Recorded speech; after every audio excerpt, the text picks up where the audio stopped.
श्री गणेशाय नमः. श्री सरस्वती नमः. श्री हनुमंताय नमः. ओम नमो भगवते वासुदेवाय. नमः पार्वतीपती. हर हर हर हर महादेव. आपण श्रीमद भगवद्गीतेचा अध्ययन करीत आहोत, अभ्यास करीत आहोत. भगवान श्रीकृष्ण आपलं सामर्थ्य सांगत आहेत, विभूती सांगत आहेत. या अगोदरच्या स्तरात आपण पाहिलं, श्रीकृष्ण महाराज म्हणाले होते, यज्ञानाम जप यज्ञोस्मी. म्हणजे सर्व प्रकारच्या यज्ञामध्ये मी जप यज्ञ आहे. म्हणजे जपाला फार महत्त्व आहे, नामस्मरणाला फार महत्त्व आहे. म्हणून श्रीकृष्ण महाराज म्हणतात, मी जप यज्ञ आहे. आता पुढे काय म्हणतात, स्थावरानाम हिमालय. स्थावर म्हणजे स्थिर, अटल, एका जागी स्थिर, त्याला स्थावर म्हणतात. तिच्यामध्ये मी हिमालय आहे. आता हिमालयातील तीर्थाला पवित्र मानतात. हिमालयामध्ये बरेच तीर्थ आहेत. गंगोत्री आहे, यमुनोत्री आहे, केदारनाथ आहे, बद्रीनाथ आहे, मानस सरोवर आहे, कैलास आहे, पशुपतीनाथ, नेपाळमध्ये पशुपतीनाथ आहे, अमरनाथ आहे, वैष्णोदेवी, असे बरेच तीर्थ आहेत. त्या सर्व तीर्थाला फार पवित्र मानलं जातं आपल्या सनातन धर्मामध्ये. परंतु इथं भगवान काय म्हणतात, मी हिमालयच आहे. म्हणजे पूर्ण हिमालयच पवित्र आहे. याचा अर्थ असा झाला, हिमालयातील तीर्थ पवित्र आहेतच आहेत, परंतु संपूर्ण हिमालय ही तीर्थ आहे. म्हणून जेव्हा केव्हा आपण हिमालयात जातो त्यावेळेस आपण हिमालयाला नमस्कार करायचा आणि मग हिमालयामध्ये जायचं. अशा प्रकारे भगवान सांगत आहेत. आणखीन पुढे काय म्हणतात, अश्वत्था सर्व वृक्षांना. अश्वत्थ म्हणजे पिंपळ वृक्ष. सर्व वृक्षामध्ये, सर्व झाडाझुडपामध्ये मी अश्वत्थ नावाचा वृक्ष आहे, म्हणजे पिंपळ आहे. आपल्या सनातन धर्मामध्ये पिंपळाला फार पवित्र मानलेलं आहे. पिंपळाचं दर्शन घ्यायचं, पिंपळाला प्रदक्षिणा करायचं, पिंपळाला गंधाक्षता वाहायच्या, फूल वाहायचं आणि नमस्कार करायचा आणि प्रदक्षिणा घालायचं. हे फार पवित्र मानलेलं आहे. पिंपळ आणि कडुलिंब एका जागी उगवत नाहीत, एका जागी येत नाहीत. समजा यदा कदाचित आले एका जागी एकाच ठिकाणी पिंपळ आणि कडुलिंब आले तर फार पवित्र मानलं जातं. अशी आपल्या सनातन धर्मामध्ये धारणा आहे की लहान बालकांवरती अनिष्ट होऊ नये. अपवित्र जे ऊर्जा आहे, म्हणजे अनिष्ट ऊर्जा आहे, तिचा परिणाम लहान बालकावरती होऊ नये म्हणून तिच्यापासून संरक्षण होण्यासाठी लहान बालकाला या दोन वृक्षामधून, म्हणजे पिंपळ आणि कडुलिंबाच्या वृक्षामधून घेऊन जातात, अशी आपली धारणा आहे. म्हणजे निगेटिव्ह एनर्जी, जी अपवित्र एनर्जी आहे, तिचा ह्या बालकावरती परिणाम होऊ नये. पिंपळ वृक्ष फार पवित्र मानला जातो. गौतम बुद्धाला जे आत्मज्ञान प्राप्त झालं, अशी कथा आहे की गौतम बुद्धाला आत्मज्ञान प्राप्त झालं पिंपळाच्या झाडाखाली. गौतम बुद्ध 12 वर्ष तपश्चर्या करत होते. मग शेवटी एका पिंपळाच्या झाडाखाली बसून त्यांनी ध्यानधारणा केली, तेव्हा त्यांना आत्मज्ञान प्राप्त झालं. असं पिंपळ वृक्ष जे आहे फार पवित्र आहे. आणि वैज्ञानिक दृष्टिकोनातून सुद्धा, मॉडर्न सायन्सवर सुद्धा पिंपळ काय आहे, पिंपळ आता बाकीचे जे वृक्ष आहेत ते काय करतात की कार्बन डायऑक्साईड घेतात आणि ऑक्सिजन सोडतात, हे दिवसा, पण रात्री कार्बन डायऑक्साईड सोडतात.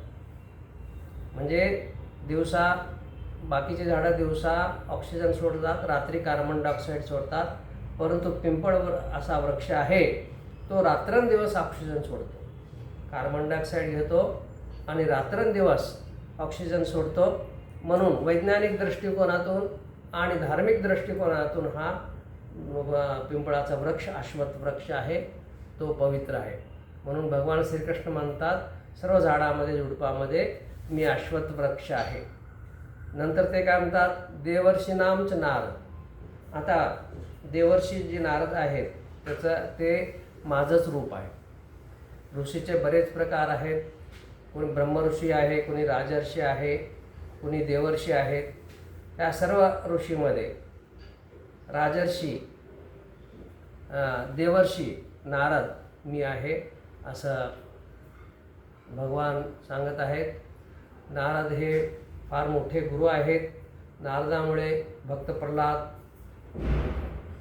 प्रल्हाद जो आहे तो मोठा भक्त नारदामुळे झाला. आणि ध्रुवसुद्धा नारदामुळे त्याची जडणघडण झाली असं आपलं शास्त्र सांगतं. नारदाने बरेच जणाला आपला सल्ला दिलेला आहे. बरेच जणांनी नारदाचा सल्ला ऐकून त्यांचा उत्कर्ष झालेला आहे. तर अशा देवर्षीमध्ये नारद मी आहे असं भगवान सांगत आहेत. नंतर ते काय म्हणतात, धेनूनाम अस्मी कामधू, म्हणजे गायीमध्ये मी कामधेनू आहे. कामधेनू नावाची गाय आहे ती मी आहे असं भगवान सांगत आहेत. कामधेनू गाय प्रसन्न झाली तर तुम्हाला भरपूर मिळतं. जसं कल्पवृक्ष प्रसन्न झाला तर पुष्कळ काय मिळतं, तसं कामधेनू गाय प्रसन्न झाली तर पुष्कळ भरपूर आपल्याला मिळत असतं. आपल्या सर्व कामना, इच्छा ह्या कामधेनू गाय पूर्ण करते. वशिष्ठ ऋषीकडे एक गाय होती नंदिनी. त्या नंदिनीची माता म्हणजे ही कामधेनू. नंदिनी गाय वशिष्ठ ऋषीकडे होती. तीच गाय म्हणजे नंदिनी विश्वामित्रांना पाहिजे होती. विश्वामित्र ज्यावेळेस राजे होते आणि एक वेळेस ते वशिष्ठ ऋषीकडे आले होते तर त्यांनी पाहिलं होतं त्यांचं ऐश्वर या नंदिनीचं. आणि विश्वामित्रांनी वशिष्ठाकडे नंदिनीची मागणी केली होती. वशिष्ठ ऋषीने आपली नंदिनी काही दिली नव्हती. हा मोठा इतिहास आहे. नंतर त्यांच्यामध्ये भांडण झालं, झगडा झाला, युद्ध झालं. शेवटी नंदिनीने आपला प्रभाव टाकून विश्वामित्राला हरवलं होतं. अशा नंदिनीची आई जी आहे कामधेनू, ती आणखीन सर्वात श्रेष्ठ आहे. ते रूप म्हणजे माझंच रूप आहे असं भगवान श्रीकृष्ण सांगत आहेत. नंतर पुढे काय म्हणतात, आपलं ऐश्वर आणखीन विभूती काय सांगतात, प्रल्हादाश्च अस्मी दैत्यानां. दैत्यामध्ये प्रल्हाद मी आहे. प्रल्हाद आपल्याला माहीत आहे की हिरण्यकशिपू हा दैत्य होता. त्याचा मुलगा जो आहे हा प्रल्हाद हा मोठा भक्त होता, विष्णूचा भक्त होता. आणि वडिलांनी हिरण्यकशिपूंनी प्रल्हादाला मारण्याचा फार प्रयत्न केला होता. हिरण्यकशिपू विष्णूला आपले वैरी मानत होते, म्हणून त्यांच्या राज्यामध्ये विष्णूचं नामस्मरण करणे, विष्णूचा जप करणे हा गुन्हा समजला जायचा. परंतु प्रल्हाद काही ऐकत नव्हता. तो फार विष्णूचा मोठा भक्त होता, सतत स्मरण करायचा आणि आपल्या सवंगड्याला विष्णूचा महिमा सांगायचा.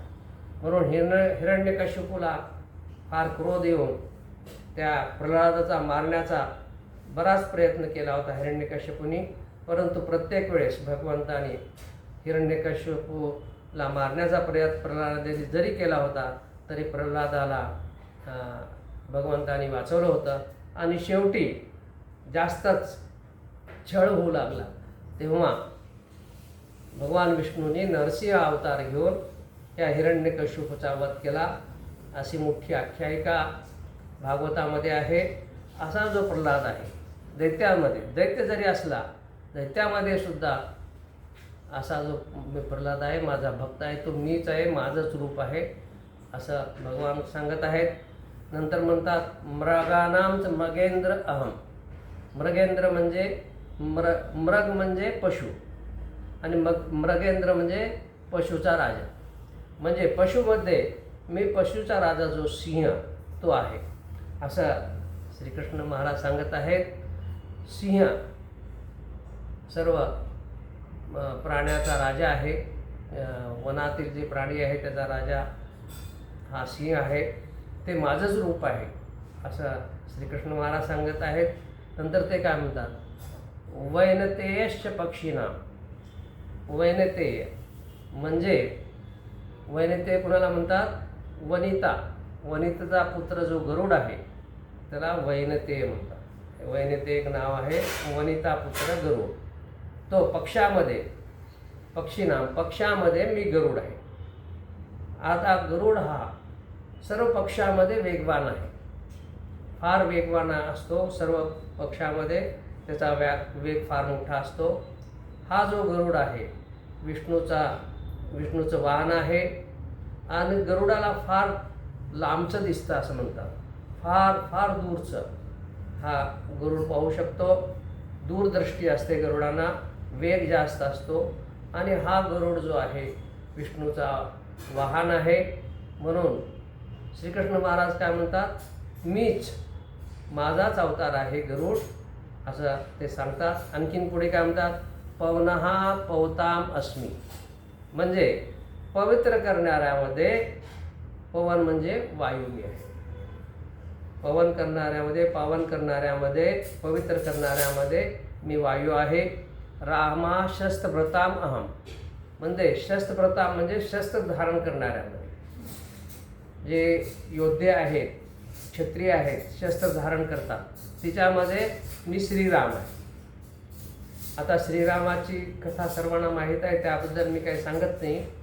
श्रीराम हे विष्णूचा अवतार आहेत. श्रीकृष्ण महाराज पण विष्णूचा अवतार आहे. येथे ही जी भगवद्गीता सांगतात, श्रीकृष्ण महाराज श्रीकृष्ण म्हणून सांगत नाही.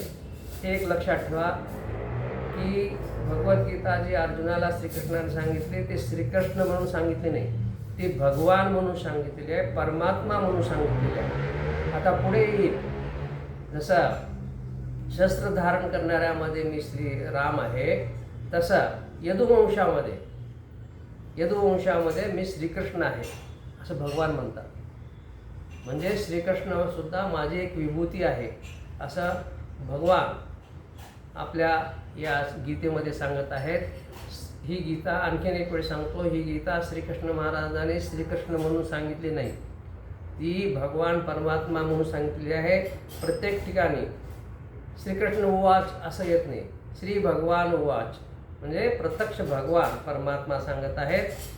इथं विष्णूचा जो अवतार जो श्रीराम आहे तो मीच आहे असे भगवान सांगतात.